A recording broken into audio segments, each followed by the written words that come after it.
అందరికీ నమస్కారం. నేను మీ గంటి ఉష. నా మిత్రులకి, శ్రేయోభిలాషులకి, సబ్స్క్రైబర్స్కి, నా వీడియోస్ చూస్తూ లైక్ చేస్తూ అభిమానిస్తున్నటువంటి అభిమానులందరికీ కూడా కృతజ్ఞతలు, శుభాభినందనలు. నాకు ఈ మధ్యకాలంలో జరుగుతున్నటువంటి కొన్ని సంఘటనలు కొద్దిగా మనస్తాపాన్ని కలిగిస్తున్నాయి. నేను మీతో కాకపోతే ఎవరితో చెప్పుకుంటాను చెప్పండి. అందుకే మీతో చెప్పుకుందామని మీ ముందుకు వచ్చాను. నేను రెగ్యులర్గా మా ఇంట్లో మా పేరెంట్స్ కోసం కొంచెం ఏంటంటే వాళ్ళు పాత కాలం నేత చీరలు అంటే అప్పటి వెరైటీస్ అవి వాడుతూ ఉంటారు కదా. అలాంటి షాప్కి రెగ్యులర్గా ఒక షాప్ ఉంది. ప్రత్యేకించి మా అమ్మగారు కట్టుకునే చీరలు అన్నీ కూడా అక్కడ దొరుకుతూ ఉంటాయి.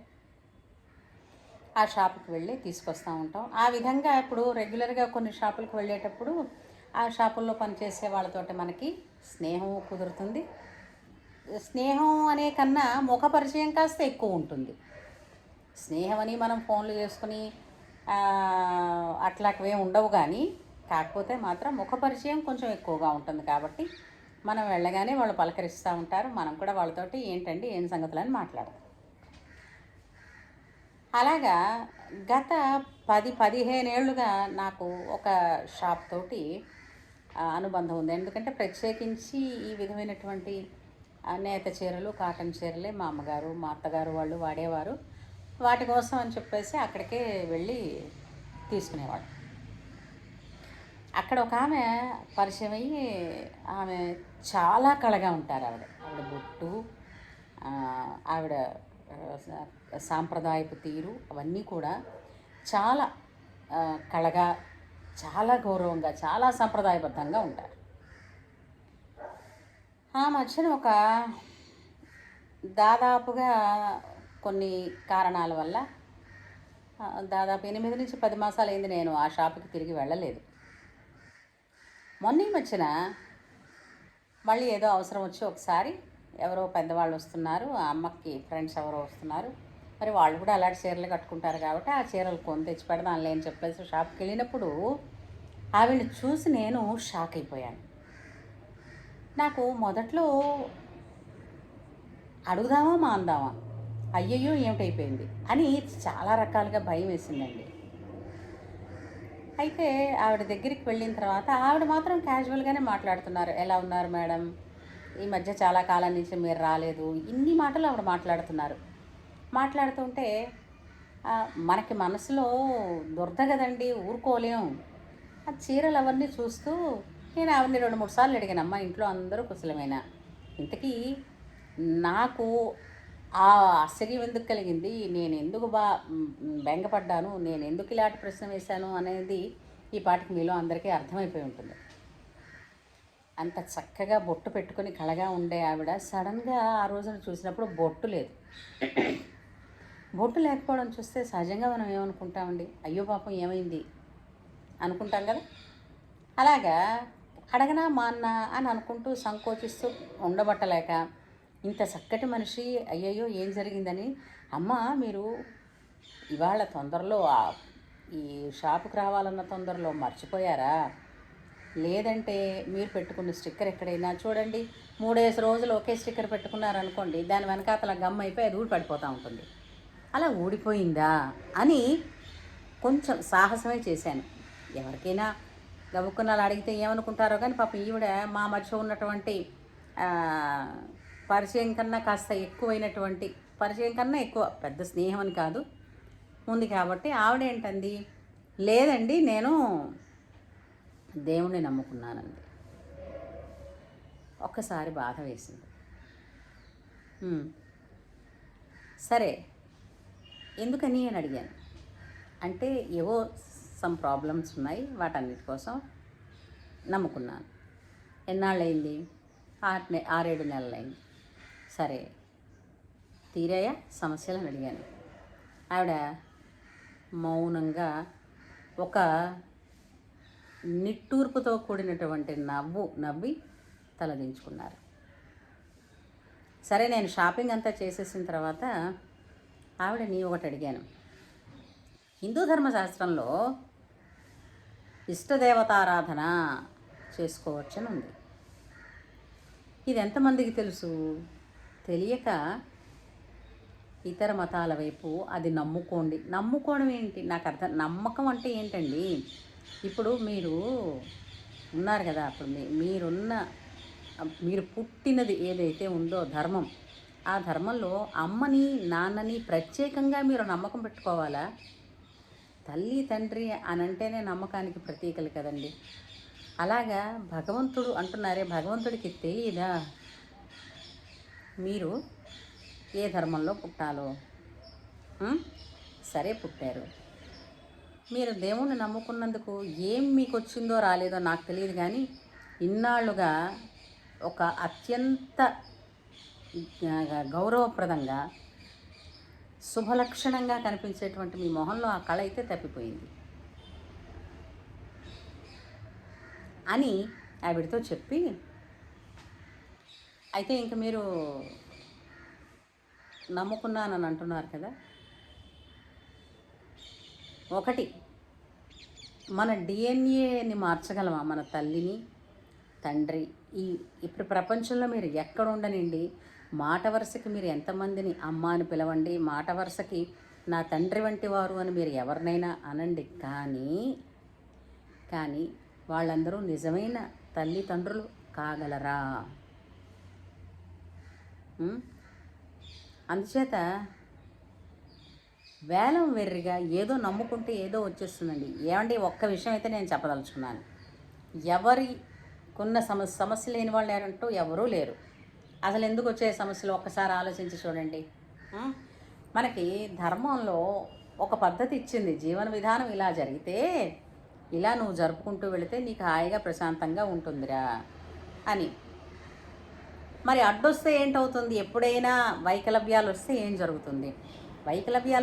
జరుగుతుంది? వాటిని మళ్ళీ ధర్మ సూక్ష్మాలతో ఎలా మార్చారు, వాటిని ఎలా సరిదిద్దారు అనడానికి మనకి బోలెడన్ని వేదాలలోనూ పురాణ గ్రంథాలలోనూ ఇతిహాసాలలోనూ చెప్పారు. తెలియకపోతే అవి తెలిసిన వారిని అడిగి తెలుసుకోవాలి, అంతే తప్ప నాకు ఇది తెలియదు కాబట్టి నేను దీని నుంచి మారిపోయారు, అది కొన్నాళ్ళకి తెలియదు, అప్పుడు మరొకటి మారుతారా? అప్పుడు నిలకడ ఎక్కడ లేదు, మన మనస్సులో లేదు. రెండోది, ఇంకొక విషయం చెప్దామండి. స్త్రీకి బొట్టు కాటుక అన్నది అలంకరణనే కొన్ని సంఘాలు ఇలాగా తెగ విరుచుకుపడిన రోజులు ఉన్నాయి కదా. భర్త పోతే బొట్టు పెట్టుకోవడం మానేయాలా, గాజులు వేసుకోవడం మానేయాలా, స్త్రీకి అవి పుట్టుకతో వచ్చిన అలంకారాలు కదా అని సమర్థించిన మహిళామణులందరూ మరి ఇప్పుడు ఇలా నమ్ముకున్నామని బొట్టు మానేస్తే ఏం మాట్లాడరి? ఇన్నాళ్ళు మీకు అవి మీ హక్కు అని అన్న వాళ్ళని, మీ హక్కుని కాలరాసేవాడు దేవుడు ఎలా అయ్యాడండి? నా ఒక్క మాట చెప్పండి. గట్టిగా అడిగేవాడు లేక, ఆ హక్కు తీసేసేవాడు దేవుడు ఎలా అయ్యాడు? ఇప్పటికీ కూడా చాలామంది పూర్వ సువాసినులు సలక్షణంగా ఏ విధమైనటువంటి మార్పు లేకుండా ఇంతకు మునుపు ఎలా ఉండేవారో అలాగే అంటే సుమంగళి లక్షణాలన్నీ కూడా ఆ విధంగానే పాటిస్తూ ఉన్నారే. వాళ్ళని ఎవరైనా ప్రశ్నిస్తున్నారా? అది వారి హక్కు అని చెప్పిన వాళ్ళు ఇప్పుడు వీళ్ళు అనుకోకుండా సడన్గా ఇలాంటి వాళ్ళు మారారు, దేవుణ్ణి వేరేగా నమ్ముకున్నారని బొట్టు తీసేస్తే మరి ఇక్కడ ఎందుకు ఈ సంఘాలు అడ్డుపడటం లేదు అన్నది నా ప్రశ్న. ఆలోచించండి. రెండోది, ఒక్కటి మీకు అంటే బేరేజ్ వేసుకుని చూడండి. హిందూ అన్నది ధర్మం, సనాతన ధర్మం అన్నది ధర్మం అండి. అంటే ఏంటి? ఏ మనిషికైనా సరే, ఏ ప్రాణికైనా సరే ఇలా జీవిస్తే నీ జీవితం దీర్ఘాయుష్మాన్గాను, అంటే దీర్ఘాయుష్యవంతంగాను, ఐశ్వర్యవంతంగాను, శ్రేయస్కరంగాను బాగుంటుందని చెప్పారు. మనకి నచ్చినట్టు అందులో కలుపుతూ ఉండడం వల్లనే ఏంటవుతున్నాయి? కొంచెం తేడాలు వచ్చి ఐదే రోగాల రూపంలో, లేదా అప్పుల రూపంలో, లేదా నష్టాల రూపంలో, లేదా కష్టాల రూపంలో మనని చుట్టుపడుతున్నాయి. ఓకే, అది తెలిసాక మనం ఏం చేయాలి? మనం సెల్ఫ్ ఓన్గా నిష్పక్షపాతంగా రియలైజ్ అయ్యి ఎక్కడెక్కడ మనం చేయాల్సిన పనుల్లో మనం పొరపాటు చేసాం దాన్ని సర్దుకుంటూ వచ్చేస్తే మీకు వేరేగా ఏమిటది దేవుణ్ణి మార్చేశానని లేదంటే మరేదో మార్చేశానని ఏం అవసరం లేదు.